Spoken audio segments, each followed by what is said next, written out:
Hi, we're Kana and Fergus, and we're about to become first-time parents. And pretty soon we'll be bringing our brand new baby back to our New York City nest. So come along on our adventure to try and transform our small apartment into our dream family home. Hey, what's up? It's Kana, and welcome to the very first video in this series, Nesting with Nifty, where we're going to be transforming a really small, awkward space in our house into our dream nursery and preparing the rest of our house for the baby. So for this first video, we're going to be focusing on the space that the nursery will be itself, which I'm ashamed to admit is a complete disaster zone at the moment. So we're in the junk room / office right now, which is going to be the nursery once we make it over, and we're about to move all these boxes behind me here, which have been piling up for the last month and a half. I thought I was being really smart ordering everything quickly so that we could do the room makeover in one weekend, but it turns out I've just littered my house with a lot of cardboard boxes and it's chaos. We don't actually use this room as much as I thought we would when we moved in. It's really not used as an office, it's more just where we put stuff like cables and electronics when we're not using them. Things are like sort of organized. Like I'm an organized person, but it's more like, what have I organized? Do you know what I mean? Things are in neat boxes, but what are in them, I'm not sure. We'll find out. I'm pregnant and I can't move anything, so when I say let's move the cardboard boxes, I mean you can move the cardboard boxes. Okay, let's get started.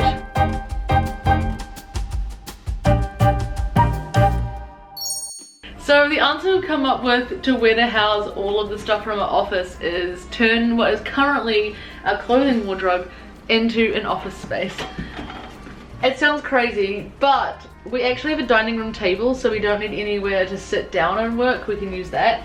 So what we're going to do is build up some shelves in here to house all the camera equipment and stationery and the million hard drives we have. I'm really excited to look through this and actually see what's in here. I think there's probably a lot of things that I forgot I even own and don't use and can be thrown away or donated. So first up we need to empty it, and it's going to be a bit crazy for a few days because we're going to have nowhere to store our clothes until we build another closet, which is going to be in an upcoming video, so stay tuned for a closet organization video once we all get our own closets and we finally don't have to share a closet space.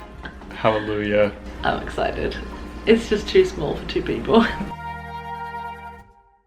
So we woke up fresh and excited for our second day of work, which was going to be the organization, the big part of the project, sorting out all the junk. So I decided the best plan of action was going to be to dump all of the stuff from all the boxes into piles and then sort it into things that we wanted to keep and organize, things we wanted to just throw out because they were trash, and things that we could recycle or donate. This is the life of the world's most laziest organized person. I don't keep a lot of stuff, everything's practical, but it's kind of overwhelming when you look at it all like this. The clutter you have around your house kind of clutters your mind even if you don't realize. Why is there a chapstick in the toolbox?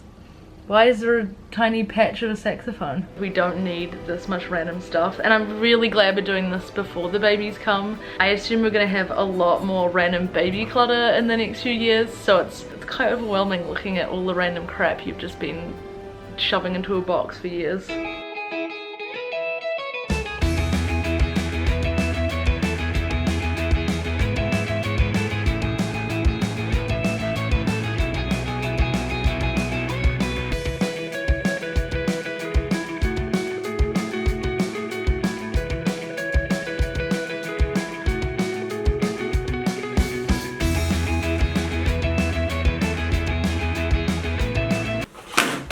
So here's some little nifty tips for you. If you have small little things like safety pins and thumb tanks to organize, just buy tiny containers. I bought these ones from the container store and they screw together nicely. Pick up yourself some cable organizers. These ones are made of Velcro, but you can also get ties. And then pop all of your small things into a bigger box so it's easy to access and organized. So we're done all the sorting, and this is the boxes that we decided to keep, which kind of seems like a lot, I guess, but not really compared to what we're getting rid of. Once we finished organizing all the boxes, we decided to pull all the clothes out of our closet to turn it into our office space, which the theme was supposed to be organizing for this video, so I don't know why we dumped everything on our bedroom floor pretty much. It turned out to be a complete disaster, as you'd expect.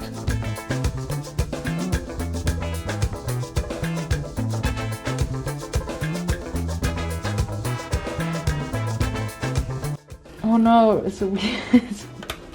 Oh, sick! It's a Taylor Swift font. I don't want that.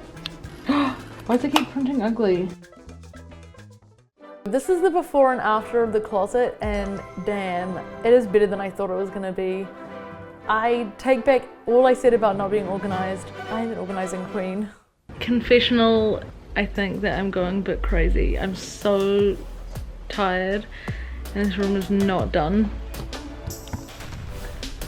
We've moved the Calyx unit out, but there's still 2 tables to get rid of and a lot of junk. I don't care if this takes till 5 AM, this room is going to be cleared out to wallpaper tomorrow. My kid, if you're ever watching this video in the future, know what I went through to give you your own space. Let me just say that. One of the last things to be moved from the room is this DJ setup. I'm sorry, Kana, I don't have a more portable and less giant hobby, but it's time to move it somewhere else.